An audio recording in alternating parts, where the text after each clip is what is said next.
நாம் சீவக சிந்தாமணியில் பல இளமைகளை பற்றி பார்த்துன்னு வந்தோம்.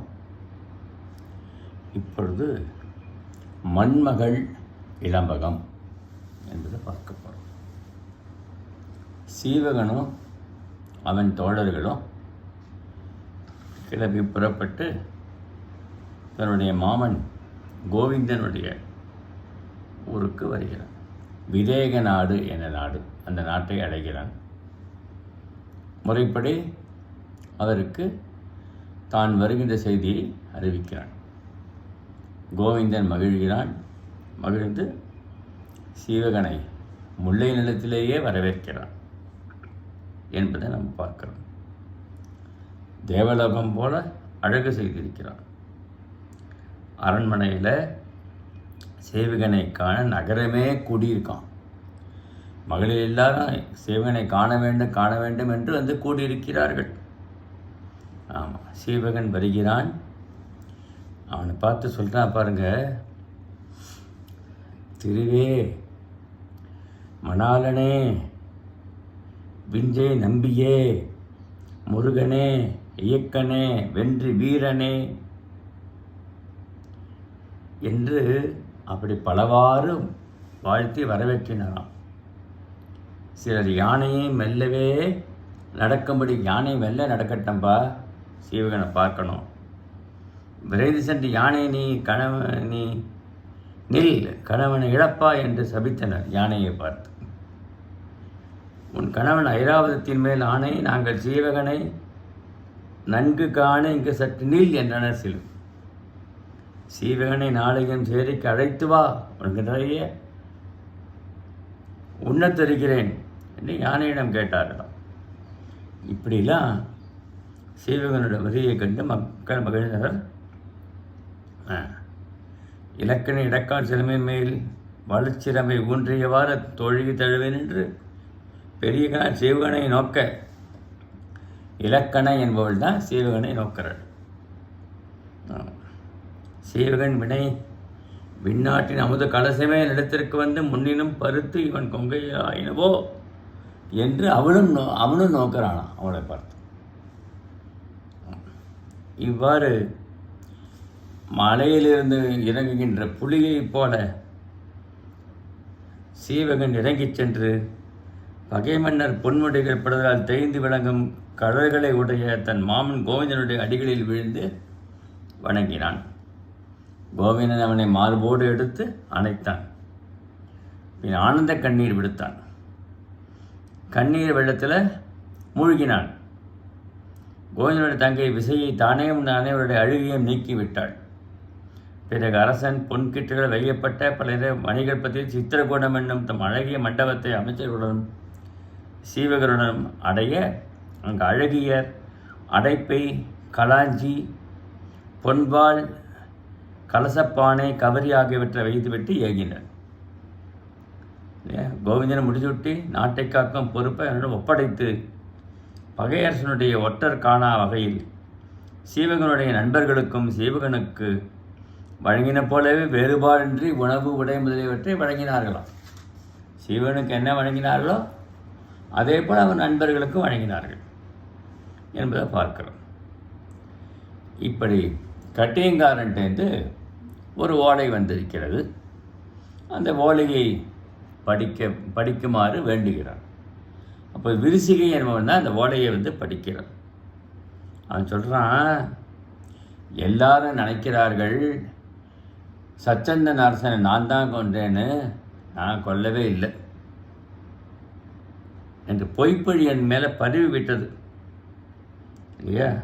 நெஞ்சத்தை பிளந்து காட்டினால் என் கூற்றை நம்பக்கூடிய ஒருவர் கூட இல்லை. இங்கு அசினி வேகம் என்ற பட்டத்து யானை மதமிக்கு குதிரைகளை குத்தி வீரர்களை விண்ணேறி பிளறி சுழல அதன் செயல் கண்ட பொறாது தானே சென்று அதன் மதக்கலத்தை அடக்கினானாம். அதன் மேல் ஏறி செலுத்தி வந்து அதனை திண்ணிய தரியிலே கட்ட முற்பட்ட போதுதான் அது வேந்தனை வீழ்த்தி கொள்ள அவன் இழந்தான் என்று ஒரு பொய் பிரச்சாரத்தை சொல்லுகிறான். ஆமாம், கோவிந்தனான உனக்கு உயிரையும் தருவேன், நீங்கள் வந்தால் என் பழியை நீங்கும், எனக்கு இனிமேல் நீயே அரசன்.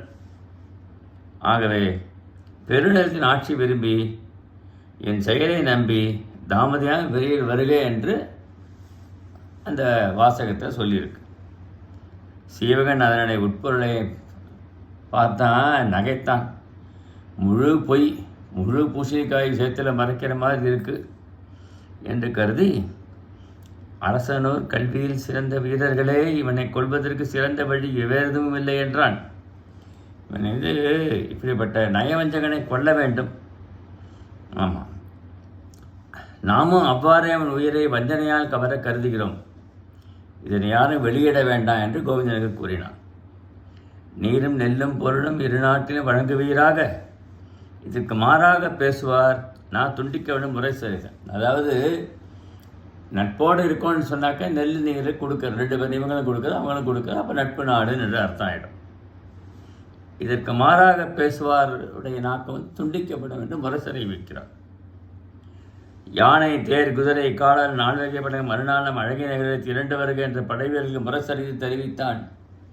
4 வகைப்பட்ட திரண்டு வரட்டும் சொல்லிட்டான். பார்க்கடலில் பரப்பை போல எங்கும் வாழ் ஒளி வீச தொடங்கினான். உதயம் உச்சியிலேயே சூரியன் போல கோவிந்தன் வெண்சாந்தின் மீது ஒளி வீச மாடத்தில் வெண்குடை நிலையில் இருந்து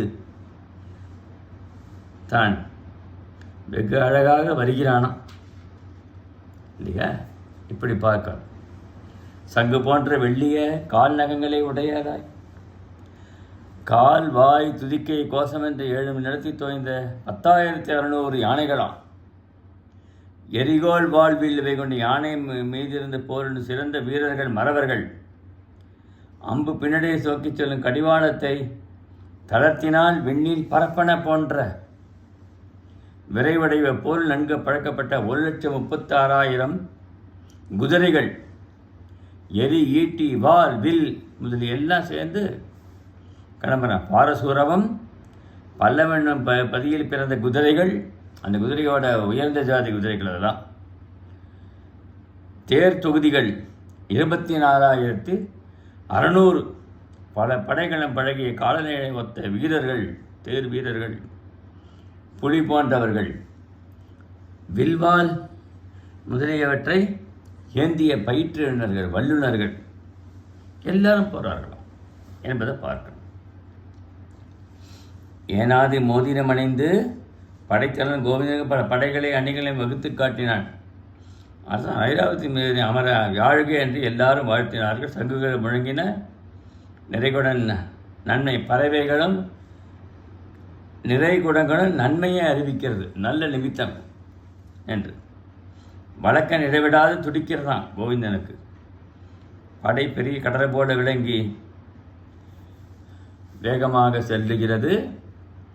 ஏமாவினான் ராசமாவத்தை மதிலின் புறத்தே கோவிந்தன் படையோடு தங்கினான்.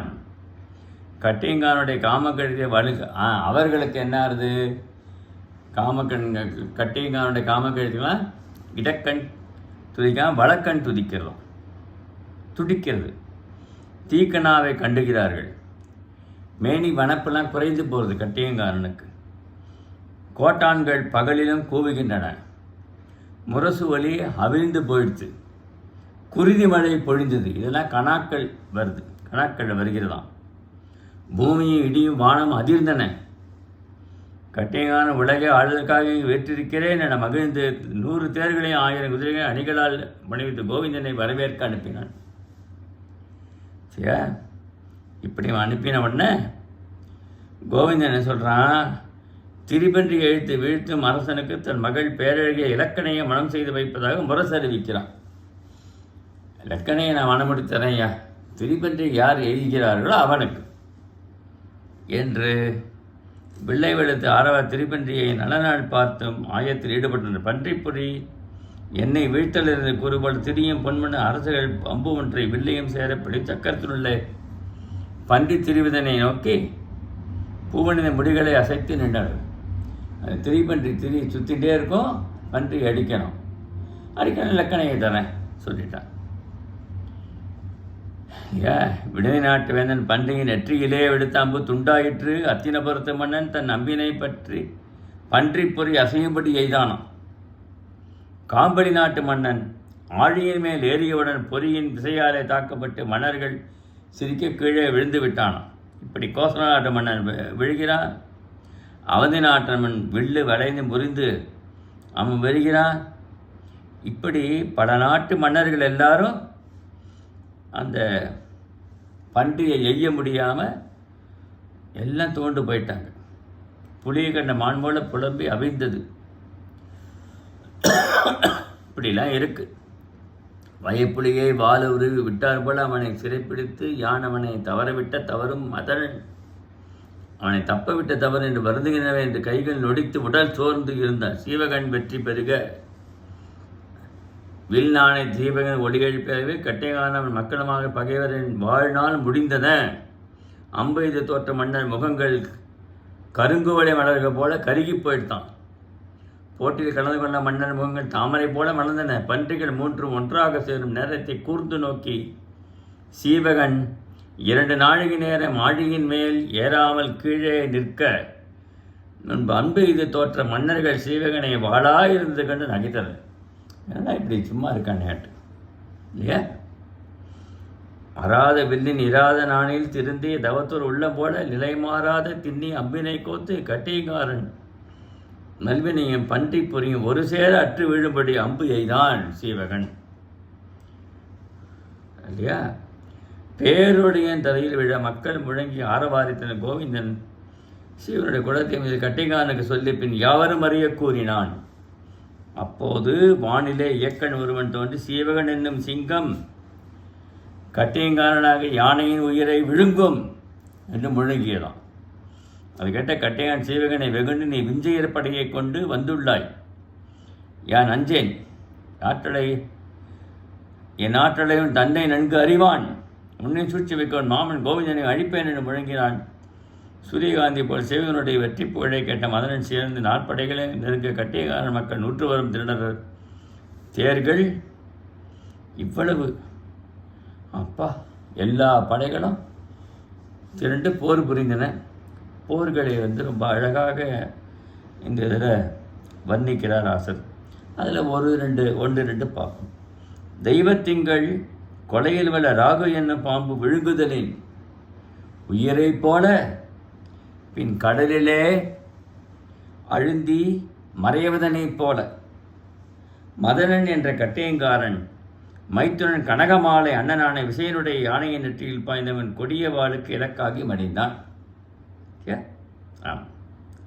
மதனன் தம்பி தேரேறி ஆரவான் செய்ய விசயன் அவனை தேரை அழித்து வில்லை தொண்டிக்கு அவன் சீரிப்பாயும் புலி போல தலையில் நிற்க விசயன் அவன் நெற்றியிலே 3 அம்புகளை செலுத்த அவன் வரிசையின் ஏறியதை யானைகளை எதிர்க்க யானை மதனனை துதித்து கையில் வீழ்த்த கொம்பினால் குத்தி கொன்றது.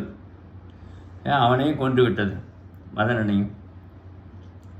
இப்படி சீதத்தன் கலிங்கமன்னன் தலையாலே தாக்க அவள் குழையும் பூணும் மாரமும் சுடர் மற்ற கோள்களுடன் கலந்து கடலில் விழுகின்ற ஞாயிறு போல விழுந்தனவான் இல்லையா? பல்லவ மன்னன் பதுமை அண்ணனுமான லோகபாலன் காம்பளி மன்னனான யானை வந்து போரிட லோகபாலன் நெற்றியில் அம்பு எய்ய அதனை பொருட்டால் அவன் காம்பளி மன்னன் படைகள் ஓடுமாறு இறந்து விழுமாறு போரிட்டு வீரம் விளைவித்தான்.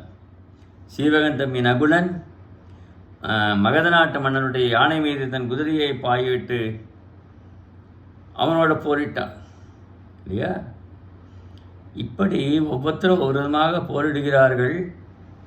ஆமாம், அவர்கள் நாடி செல்கின்ற கையிலே பொருள் இல்லாத ஆசையை நிறைவேறது போல் யாரிடம் பொருளாமல் மீண்டான். சில பேர் நகுலன் தம்பி விபுலன் தன்னோடு போரிடும் வீரர் உடரோ என்று கூவி அழைத்தானான். ஒரே வெற்றி வெட்டி கொள்வதற்கு இங்கே மத யானைகள் உள்ளனவோ என்று அவன் 1000 ஆணைகள் அஞ்சி ஓடினவான்.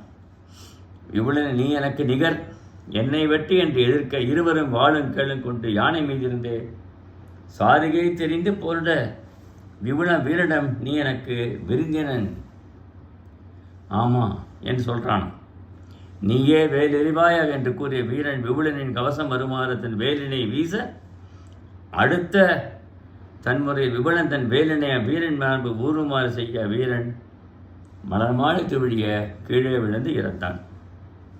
இப்படி பலவிதமாக வீரர்கள் படைவி எல்லாரும் இறந்து போன அப்புறம் கட்டியங்காரனும் போர்க்களத்திலே இறந்து விடுகிறான். சீவகன் வெற்றி வாகை சூடுகிறான். அதற்கப்புறம் அங்கே கட்டியங்காரனுடைய மனைவி வரா இல்லையா, அவளை பார்த்து சீவகன் சொல்கிறான், கட்டியங்காரன் மனைவியும் அவரோட அந்தப்புறத்தில் இருக்கிற பெண்கள் எல்லாரையும் பார்த்து, நீங்கள்லாம் கணவன் இறந்து போனாக்க நீங்கள் மட்டும் எப்படி வாழணுமோ அப்படி வாழலாம், உங்களுக்கு எந்த விதமான தீங்குங்க எப்போதும் அவனை வாழலாம் என்று சொன்னார்கள்.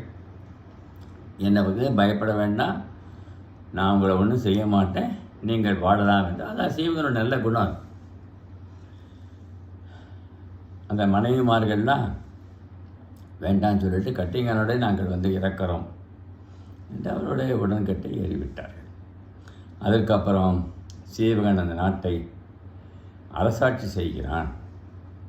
லெக்கணியார் கோவிந்தனுடைய பெண் லெக்கணியாரை அவன் திருமணம் செய்து கொள்கிறான் என்பது லெக்கணியார் நமகத்தில் பார்க்கவும். இதோட இன்றைக்கு முடித்துக் கொள்கிறேன்.